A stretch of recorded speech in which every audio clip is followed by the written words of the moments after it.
ನಮಸ್ಕಾರ ಸ್ನೇಹಿತರೆ, ನಾನು ಕಾರ್ಬಲಿ ಜಗದೀಶ್. ಸ್ನೇಹಿತರೆ ಬನ್ನಿ, ಈಗ ರಾಜ್ಯದ 25-26ನೇ ಸಾಲಿನ ಬಜೆಟ್ ಮಂಡನೆಗೆ ಜನಗಣನೆ ಶುರುವಾಗಿದೆ. ಈ ಬಜೆಟ್ನಲ್ಲಿ ರೈತರಿಗೆ ಮತ್ತು ಸಾರ್ವಜನಿಕರಿಗೆ, ಮಹಿಳೆಯರಿಗೆ ಏನೇನು ಅನುಕೂಲಗಳಿದ್ದಾವೆ ಅಂತಂದ್ಬಿಟ್ಟು ಫುಲ್ ಡೀಟೇಲ್ಸು ಈ ವಿಡಿಯೋದಲ್ಲಿ ತಿಳಿಸ್ಕೊಡ್ತೀನಿ. ಅದಕ್ಕಿಂತ ಮುಖ್ಯವಾಗಿ ಈ ಸರ್ತಿ ರೈತರಿಗೆ ಸಾಲ ಮನ್ನಾ ಮಾಡ್ತಾರ ಸಿದ್ದರಾಮಯ್ಯನವರು, ಎಷ್ಟು ಮಾಡ್ತಾರೆ, ಮಾಡಿದ್ರೆ ಎಷ್ಟು ಎಕರೆ ಜಮೀನು ಒಳಗಡೆ ಇರೋರಿಗೆ ಮಾಡ್ತಾರೆ ಅನ್ನೋದನ್ನು ಕೂಡ ಫುಲ್ ಡೀಟೇಲ್ಸು ಈ ವಿಡಿಯೋದಲ್ಲಿ ತಿಳಿಸ್ಕೊಡ್ತೀನಿ ಸ್ನೇಹಿತರೆ. ನೋಡಿ, ರೈತರಿಗೆ ಬಹು ಮುಖ್ಯವಾಗಿದೆ ಈ ವಿಡಿಯೋ. ದಯವಿಟ್ಟು ಎಲ್ಲರೂ ತಪ್ಪದೆ ಪೂರ್ತಿ ವಿಡಿಯೋ ನೋಡಿ. ಮತ್ತು ಮೊದಲನೇ ಸರ್ತಿ ಯಾರು ನಮ್ಮ ಚಾನಲ್ನ ನೋಡ್ತಾ ಇದ್ದೀರಾ, ದಯವಿಟ್ಟು ನಮ್ಮ ಚಾನಲ್ಗೆ ಒಂದು ಸಬ್ಸ್ಕ್ರೈಬ್ ಮಾಡಿ, ಒಂದು ಲೈಕ್ ಕೊಟ್ಟು ಸಪೋರ್ಟ್ ಮಾಡಿ. ನೋಡಿ ಸ್ನೇಹಿತರೆ, 2025 ಮತ್ತು 26ನೇ ಸಾಲಿನ ರಾಜ್ಯದ ಬಜೆಟ್ಟು ಈಗ ಮಾರ್ಚ್ 7ಕ್ಕೆ ಶುರುವಾಗ್ತಾ ಇದೆ. ಎಲ್ಲರ ಚಿತ್ತ ಈ ಬಜೆಟ್ ಮೇಲೆ ಬಿದ್ದಿದೆ ಸ್ನೇಹಿತರೆ. ಹೌದು ನೋಡಿ, ರಾಜ್ಯ ಸರ್ಕಾರದ ಅವಯವಗಳ ಮಂಡನೆ ದಿನಗಣನೆ ಶುರುವಾಗಿ ಈ ಬಾರಿ CM ಸಿದ್ದರಾಮಯ್ಯನವರು 16ನೇ ಬಜೆಟ್ ಮಂಡನೆ ಮಾಡುವ ಮೂಲಕ ಇತಿಹಾಸ ಸೃಷ್ಟಿಸ್ತಾ ಇದ್ದಾರೆ. ಹಾಗಿದ್ರೆ ಈ ಬಾರಿಯ ಬಜೆಟ್ ಅತಿ ಹೆಚ್ಚಿನ ಗಮನ ಹರಿಸಬೇಕಾದ್ರೆ ಏನಂದರೆ, ಬಜೆಟ್ನ ಪ್ರಮುಖ ಅಂಶಗಳು ಕೂಡ ನಾನು ನಿಮಗೆ ಒಂದೊಂದಾಗಿ ತಿಳಿಸ್ಕೊಡ್ತೀನಿ.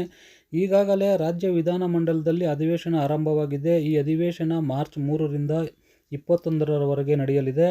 ಗುರುವಾರ ವಂದನಾ ನಿರ್ಣಯ ಕೈಗೊಳ್ಳಲಾಗುವುದು. ಮಾರ್ಚ್ 7ರಂದು ಮುಖ್ಯಮಂತ್ರಿ ಸಿದ್ದರಾಮಯ್ಯ 2025 ಮತ್ತು 26ನೇ ಸಾಲಿನ ಬಜೆಟ್ ಮಂಡಿಸಿದ್ದಾರೆ. 10ರಿಂದ 21ರವರೆಗೆ ಬಜೆಟ್ನಲ್ಲಿ ಚರ್ಚೆಗಳು ನಡೆಯುತ್ತವೆ. ಇದುವರೆಗೂ CM ಸಿದ್ದರಾಮಯ್ಯನವರು ಬಜೆಟ್ ಮಂಡನೆ ಮಾಡಿರೋದು ನೋಡಿದ್ರೆ, ಅವರು ಮೊದಲನೇ ಬಾರಿ ಆರ್ಥಿಕ ಸಚಿವರಾಗಿ 1994ರಲ್ಲಿ ಬಜೆಟ್ ಮಂಡಿಸಿದರು. ನಂತರ 2 ಬಾರಿ DCM ಮತ್ತು 2 ಬಾರಿ CM ಆಗಿ ಬಜೆಟ್ ಮಂಡನೆ ಮಾಡುತ್ತಿದ್ದಾರೆ. 16ನೇ ದಾಖಲೆಯ ಬಜೆಟ್ ಮಂಡಿಸಲಿದ್ದು, ಸಿದ್ದರಾಮಯ್ಯನವರು ಜನಸಾಮಾನ್ಯರ ನಿರೀಕ್ಷೆಗಳು ತುಂಬಾ ಇಟ್ಟುಕೊಂಡಿದ್ದಾರೆ. ಕರ್ನಾಟಕದಲ್ಲಿ ಇಷ್ಟು ಪ್ರಮಾಣದಲ್ಲಿ ಬಜೆಟ್ ಮಂಡಿಸಿದವರು ಸಿದ್ದರಾಮಯ್ಯನವರು ಮಾತ್ರ. ಮತ್ತು ಬಜೆಟ್ ಗಾತ್ರ ಅಂದಾಜು ಎಷ್ಟಿದೆ ಅಂತ ನೋಡೋದಾದರೆ, ಈ ಸರ್ತಿ ರಾಜ್ಯದ ಬಜೆಟ್ ಗಾತ್ರ ಸುಮಾರು 4 ಲಕ್ಷ ಕೋಟಿ ರೂಪಾಯಿಗಳಿದೆ ಅಂತಂದ್ಬಿಟ್ಟು ಮಾಹಿತಿಗಳು ಕೊಟ್ಟಿದ್ದಾರೆ. ಹೌದು ನೋಡಿ, ಇದೇ ಮೊದಲ ಬಾರಿಗೆ 4 ಲಕ್ಷ ಕೋಟಿ ಗಾತ್ರದ ಬಜೆಟ್ನ ರಾಜ್ಯ ಸರ್ಕಾರ ಮಂಡಿಸ್ತಾ ಇದ್ದಾರೆ. ಈ ಮೊದಲು 2024-25ನೇ ಸಾಲಿನ ರಾಜ್ಯದ ಬಜೆಟ್ ಒಟ್ಟು ವೆಚ್ಚ ನೋಡೋದಾದರೆ 3,71,380 ಕೋಟಿ ರೂಪಾಯಿ ಎಂದು ನಿಗದಿಪಡಿಸಿ ಸಿದ್ದರಾಮಯ್ಯನವರು ಬಜೆಟ್ ಮಂಡನೆ ಮಾಡಿದರು. ಬಜೆಟ್ನ ಕೆಲವು ಪ್ರಮುಖ ಅಂಶಗಳ ವಿವರ ಏನಂತ ನೋಡೋದಾದರೆ, ಕಳೆದ ವರ್ಷ ಬಜೆಟ್ನಲ್ಲಿ CM ಸಿದ್ದರಾಮಯ್ಯನವರು 27,353 ಕೋಟಿ ರೂಪಾಯಿ ರಾಜಸ್ವ ಕೊರತೆ ಬಜೆಟ್ ಮಂಡನೆ ಮಾಡಿದ್ದರು. ಆದರೆ ಈ ಬಾರಿಯ ಬಜೆಟ್ನಲ್ಲಿ ರಾಜಸ್ವ ಕೊರತೆ ಬಜೆಟ್ ಮಂಡಿಸುವುದು ಬಹುತೇಕ ಖಚಿತವಾಗಿದೆ. 21,900 ಕೋಟಿ ರೂಪಾಯಿ ರಾಜಸ್ವ ಕೊರತೆ ಜಿಗಿತವಾಗುವ ಸಾಧ್ಯತೆ ಇದೆ ಎಂದು ಹೇಳಿದ್ದಾರೆ. 2024-25ನೇ ಸಾಲಿನ ಬಜೆಟ್ನಲ್ಲಿ ರಾಜಸ್ವ ವೆಚ್ಚ 2,90,531 ಕೋಟಿ ರೂಪಾಯಿ ಎಂದು ಅಂದಾಜು ಮಾಡಲಾಗಿದೆ. ಆದರೆ ಈ ಸಾಲದ ಬಜೆಟ್ನಲ್ಲಿ ವೇತನ ಪರಿಷ್ಕರಣೆ, ಬಡ್ಡಿ ಪಾವತಿ ಹೆಚ್ಚಳ, ಪಿಂಚಣಿ ಹೊರೆ, ಆಡಳಿತಾತ್ಮಕ ವೆಚ್ಚಗಳು ಹೆಚ್ಚಾಗುವ ಹಿನ್ನೆಲೆ ರಾಜಸ್ವ ವೆಚ್ಚ 3.20 ಲಕ್ಷ ಕೋಟಿ ರೂಪಾಯಿ ದಾಟುವ ಅಂದಾಜು ಇದೆ. 2025-26ನೇ ಸಾಲಿನ ಬಡ್ಡಿ ಪಾವತಿ ಅಂದಾಜು 45,000 ಕೋಟಿ ರೂಪಾಯಿ ಏರಿಕೆಯಾಗುವ ಸಾಧ್ಯತೆ ಇದೆ ಅಂತ ಕೂಡ ಮಾಹಿತಿ ಕೊಟ್ಟಿದ್ದಾರೆ. ಕಳೆದ ವರ್ಷ ಬಜೆಟ್ನಲ್ಲಿ ಸುಮಾರು 1,05,246 ಕೋಟಿ ರೂಪಾಯಿ ಸಾಲ ಮಾಡಿದ್ದು ರಾಜ್ಯ ಸರ್ಕಾರ ಅಂದಾಜಿಸಿದ್ದಾರೆ.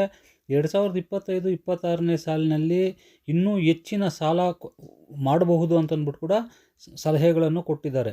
ಈ ಸಲ ಬಜೆಟ್ನಲ್ಲಿ ಸುಮಾರು 1.25 ಲಕ್ಷ ಕೋಟಿ ರೂಪಾಯಿಗಳನ್ನು ಸಾಲ ಮಾಡಲು ಆರ್ಥಿಕ ಇಲಾಖೆ ಅಧಿಕಾರಿಗಳು ನೀಡಿದ್ದು, ಸಾಲದ ಪ್ರಮಾಣದಲ್ಲಿ ಕೂಡ ಏರಿಕೆಯಾಗುವ ಸಾಧ್ಯತೆ ಇದೆ ಅಂತಂದ್ಬಿಟ್ಟು ಕೂಡ ಆರ್ಥಿಕ ಇಲಾಖೆಯಿಂದ ಮಾಹಿತಿಗಳನ್ನು ಕೊಟ್ಟಿದ್ದಾರೆ. ಕರ್ನಾಟಕ ಸರ್ಕಾರವು ಪಂಚ ಗ್ಯಾರಂಟಿ ಯೋಜನೆಗಳಿಗೆ ಸುಮಾರು ವರ್ಷಕ್ಕೆ 52,000 ಕೋಟಿ ರೂಪಾಯಿ ಹಣವನ್ನು ಮೀಸಲಿಡುತ್ತಿದೆ. ಆದರೆ ಈ ವರ್ಷ ಗೃಹಲಕ್ಷ್ಮಿ ಯೋಜನೆ, ಅನ್ನಭಾಗ್ಯ ಯೋಜನೆಗೆ ಆರ್ಥಿಕ ಅಡೆತಡೆಯಾಗಿದೆ. ಇದರೊಂದಿಗೆ ಬಾಕಿ ಬಿಡುಗಡೆಯಾಗಬೇಕಾದ ಗೃಹಲಕ್ಷ್ಮಿ ಯೋಜನೆಯ ಸರ್ಕಾರದ ನಿರೀಕ್ಷೆಯಲ್ಲಿದ್ದ ಹಣ ಈ ವರ್ಷ ಬಜೆಟ್ನಲ್ಲಿ ಈ ಯೋಜನೆಗಳನ್ನು ಮುಂದುವರಿಸುತ್ತಿದ್ದೀರಿ ಎಂದು ಅಥವಾ ಬದಲಾಯಿಸಲು ಹೊಸ ನೀತಿಯನ್ನು ಜಾರಿಗೊಳಿಸಲು ಕೆಲವೊಮ್ಮೆ ನಿರ್ಧಾರಗಳನ್ನು ತೆಗೆದುಕೊಳ್ಳುತ್ತೀವೆಂದು ಕೂಡ ಮಾಹಿತಿಯನ್ನು ಕೊಟ್ಟಿದ್ದಾರೆ. ಮತ್ತು ತೆರಿಗೆ ಏರಿಸುವ ಪ್ರಯತ್ನವು ಈ ಬಾರಿಯ ಬಜೆಟ್ನಲ್ಲಿ ಪ್ರಮುಖ ಅಂಶ. ಅಬಕಾರಿ ಸೇರಿದಂತೆ ಅಗತ್ಯ ವಸ್ತುಗಳ ತೆರಿಗೆಯಲ್ಲಿ ಕೂಡ ಏರಿಕೆ ಮಾಡುವ ಸಾಧ್ಯತೆಗಳಿದೆ ಅಂತಂದ್ಬಿಟ್ಟು ಮಾಹಿತಿ ಕೊಟ್ಟಿದ್ದಾರೆ.